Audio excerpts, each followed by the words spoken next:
Good evening. Welcome to Defacto Review, our weekly in-depth analysis on the news and affairs with our commentator, Mr. Narmat. Good evening, ladies and gentlemen. And I'm your host, Namsred Sindh. You can join in on our conversation on MNB World Facebook page and on Twitter with #Jargal_Defacto. Now let's see our first topics for the day. Will the universities be integrated? Who will be held accountable for the grey list? Investment environment stability. Now, as for our first topic, Ways to Improve Higher Education Forum was organized at the Government Palace on Tuesday. Minister of Education, Culture, Science and Sports, Mr. Batırbildik, made a speech about concept of establishing research universities. Attendants of the forum discussed about developing research universities and raised a question about the integrating state universities. So our first question about this one is, what is a research university and why is it necessary for a nation to have? Well, I think, to be honest, it's all integration process should all have started probably 10 years ago when the Minister of Education, Mr. Bayar, currently is an ambassador of the Mongolia to the United States, tried to consolidate Ulaanbaatar University with the National University of Mongolia. Well, and what's the research university itself? It's a good question. I think, under the Hefei agreement, education should be A, transparent and accessible, B, dynamic and flexible. It should conduct research according to accepted standards and within the limits of moral standards, train research and distribute research papers accordingly, and be in the forefront of innovations by creating favorable conditions for the training and professional staff. So that's what has been declared in Hefei. That is why it's called the Hefei Agreement. So that's the main philosophy of the Research Institute. And then in 2018, the government of Mongolia, they have adopted a national program that is called Formation of the Research Institute and proposed to implement the program beginning from 2019 to 2023. And 5 goals were actually identified. A creation of new research standards and assessment criteria, improving administration efficiency as the second one. The third one, the creation of the long-term financial flow and financial leverage to support innovations.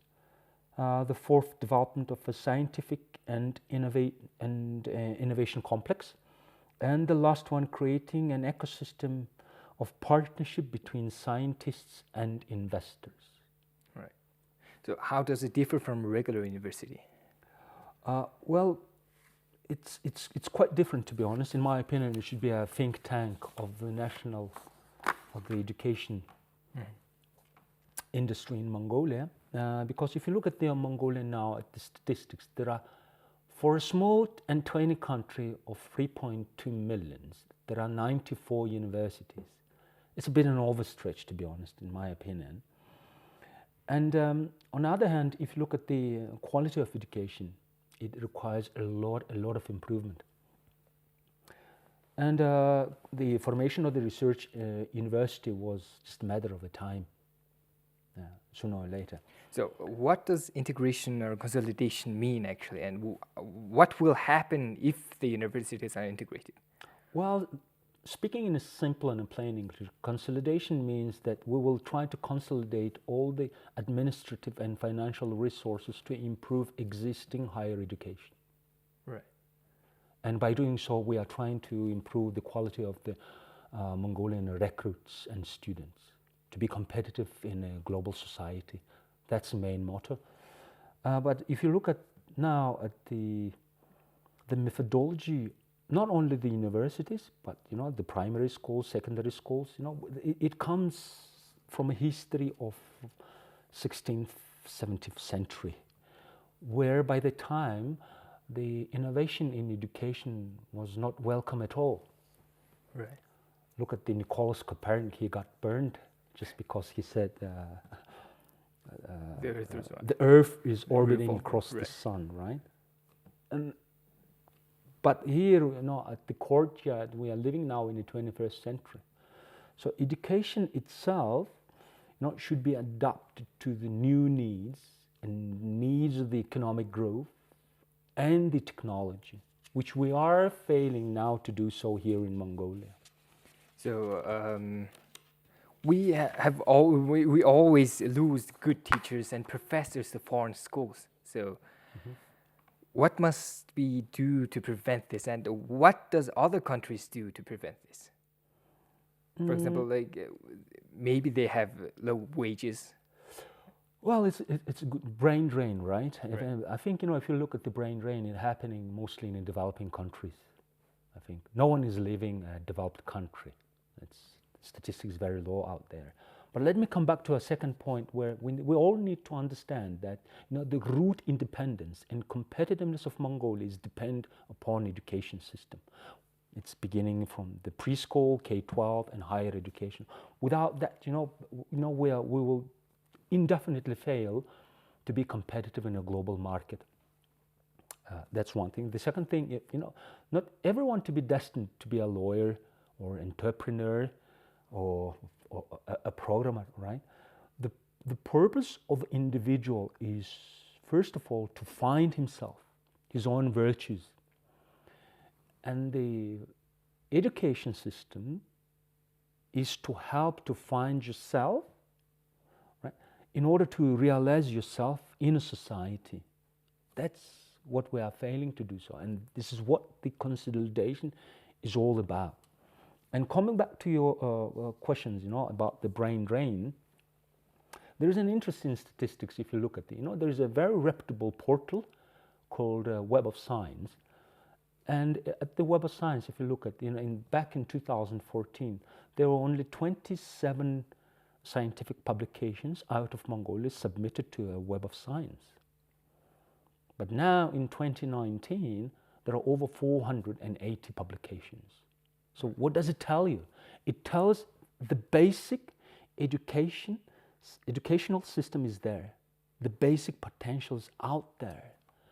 But the system for further development does not exist at all. Right? Right. As a scientist, in order to prevent a brain drain, we are looking for a complex approach. Right? Let's say it's an integrated approach. Let's say the socio-economic component, the domestic issues, conditions for a professional growth. Everything goes together. We can't distinguish one or another, and each facet has its own backgrounds and bases. Right? The most of us, we want to live a stable life, isn't it? Right. Right? A normal, stable life, and probably this is what scientists, they also want to do so. Although, there is an exception, right? We know a very famous Russian mathematician, Gregory Perelman, who actually proved the Poincaré theory, and then he refused $1 million from the Nobel, and then now he's just living a very accurate life nowadays. Right? Right. There are exceptions, but most of life, we need a stable life. We need the conditions to perform. Okay, so let's get into our next topic. Mongolia was grey-listed by the FATF on 18th of October. Concerning the FATF review, Parliament Speaker Zandajatar met with Financial Regulatory Commission Chairman Davasuran to notify that corresponding officials to the FRC and Bank of Mongolia should be held responsible. During the meeting, Prime Minister Zandajatar said that shortfalls of Mongolia's commitment on AML or CFT are connected with some organizations and individuals' failure to comply with the relevant rules and fulfill their responsibilities attached to the posts. So our first question about this is that is the economic institution should be held should the economic institution be held responsible for Mongolia being grey-listed? Well, yeah, I think so to one extent or another. As a professional institution in charge of monetary policies and all the financial issues, professionally should be accountable for the grey list. Right. That's no doubt on that. But we also need to understand that they are not only institution or body that is solely responsible for the sanctions, not sanctions, for the grey list. First of all, it happened because of the internal systemic crisis. Right. It's a system. We're talking about systemic crisis, right? We wrote about this one before. We warned even, right? Okay, Mongolia is just about to get into the grey list. Be aware. A year ago, maybe 2 be years aware, ago. but Right. no one really paid any attention to that. So in that retrospect, yes, as a professional institution in charge of the all financial matters of the country, they do responsible for that. But they are not the only entire body that is responsible. And we also need to understand, whether we like it or not, those problems need to be eradicated. Otherwise, we will just keep on being as a part of the grey list, and probably, we move to a black list, right? Right. So, will the politicians held accountable for the grey list? Like, who exactly is? Like you said, economic institution is partially responsible, and who else is responsible for this? And again, I would like to add on the first point, where the head of the Central Bank of Mongolia, he said, and I'm quoting him, and I'm ready to bear responsibility for the grey list, and there is an international component to the problem, complaints from foreign mining companies. Therefore, I propose to answer questions at a closed session of the Parliament or the Security Council. Right. He quoted that. So if you see, we have, the two kind of problems with the grey list. First, it is being caused, of course, by the internal the systemic failure. And then there is an external component where, the external investors, foreign investors, or the foreign bodies, they trying to somehow take an advantage. I think not take an advantage, but use the opportunity to discipline Mongolian politicians. So, in answering your second question, who's responsible? The politicians are responsible? Oh, hell yes, they are responsible. And don't get me wrong, right? That, of course, the head of the central bank or the head of the FRC, they might be indirected to blame. But when there is a systematic failure, what they can do? Very little. And what will resignation of those high-ranking government officials will bring? Probably nothing, unless, and I'm ready to accept, if the new management of the central bank or FRC, they present a viable and professional option. Professionally, A, and B, if politicians are ready to change themselves. Right. That's the approach. It's not just to have an scapegoat, To blame someone and blame someone, right, for the systematic failures. That's too personal. Right? You're trying to blame someone. You're trying to blame a person. Yet we need to blame the system. And we need to understand, we need to change the system. The kernel of the problems, the root of the problems is corruption. Basically, FAFTA, they say, bloody hell, right? Corruption is no longer your internal problem. They say the Mongolian corruption is now international problem. right. We need to understand that. As Mr. Jargal says that corruption cannot be really dealt with unless we change our jurisdictions and judge system. So unless the constitution changes, that's impossible, right? Well, changing constitution under the current circumstances is not possible at all. Right. Well, that's, I think we all agree. And of course, changing the corrupt officials, changing the corrupt judges, changing the corrupt officials, it requires everyone's involvement and everyone's desire to change the country for the best. Right. So some people say that everyone is overreacting because Mongolia is grey listed.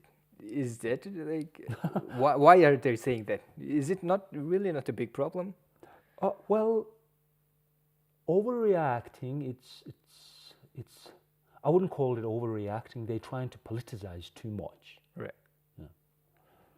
But grey list is a big problem, right? It is a big problem for Right. sure. It is a big problem because the international financial organizations, they all saying, yeah, bloody hell, just present us with a viable solution and approach to change the current economic circumstances of Mongolia, because Mongolia is no longer a small country with a list of participation in the world economy. Right. We are a part of the global economy. This is true. This is a reality. Right. And going further with the corruption, it brings nowhere. So how do we fix this? And if let's assume that everything goes well, and when can we get off the grey list? Some experts say that we can get out of it in 2020 if everyone, decides to actually do their job.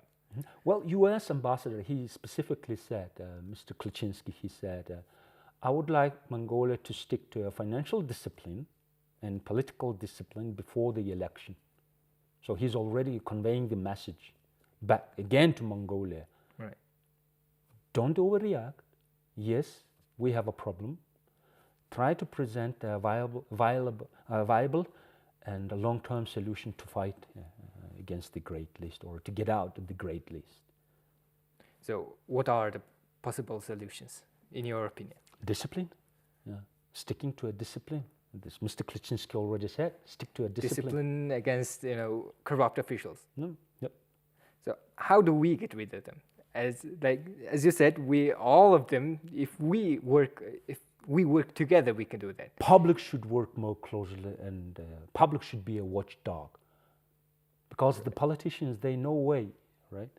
They want to keep the status quo. They want to keep the mass. We talked about, information confidentiality. Yeah? And how can we keep an eye on them if it's already confidential? No, as I said, there are two reasons. Internal reason, Right. this is caused by a corruption, Right. by the systematic failure. And the external reason is very simple, by the way. Although, he says, oh, it's a national security matter. No, it's not. It's already there in the internet. You can just do the search. Mongolia is being punished because, we're having economic partnership with the North Korea in Iran. Right. So Despite, those countries under the sanctions. I see. And of course, there are some geopolitical matters where, the big mining companies, they're trying to influence and lobby and saying, listen, just be stable. Mongolian government, stick to your promises. I see. So could you explain to the people why is the big problem? For example, we can't trade with other nations. To the people who are saying this, everyone's overreacting. Just a small explanation. Yeah, well, United States of America is the biggest partner of the FAFT. Right. Yep. So it's a geopolitical matter, isn't it? For any geopolitical decision, there is a veiled main reason. Right. The main reason is that, as I said, we are no longer just a small economy. We are part of the global economy. So, and we need to behave accordingly. And this is what our foreign investors, partners, they trying to convey a message back to Mongolia. Okay, now it's time to grow up. Right. Yeah, now it's time to behave. Okay. So let's get into our third topic.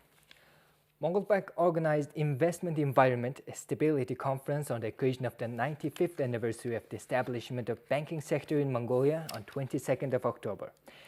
There is a potential risk of economic difficulties due to the fluctuation rate of export commodities next year. On top of this, repayment of external debts will begin next year. Thus, investment stability must be ensured to prevent any economic difficulties our country might face. So our first question about this topic is that Is Mongolia's foreign investment increasing? Are we getting more foreign investment? I'll give you some statistical figures. If you look at the foreign direct investment in 2018, it was a 2.7 billion US dollars, so which is an over nearly 80% increase as compared to 2016.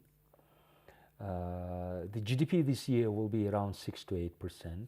The contribution of the foreign invested companies to the state tax, it's 23%. Right. So if you look at the pure figures, yes, the inflow is increasing. The foreign investment is increasing as well. Will the grey list affect this? Let's get back to this later on. Right.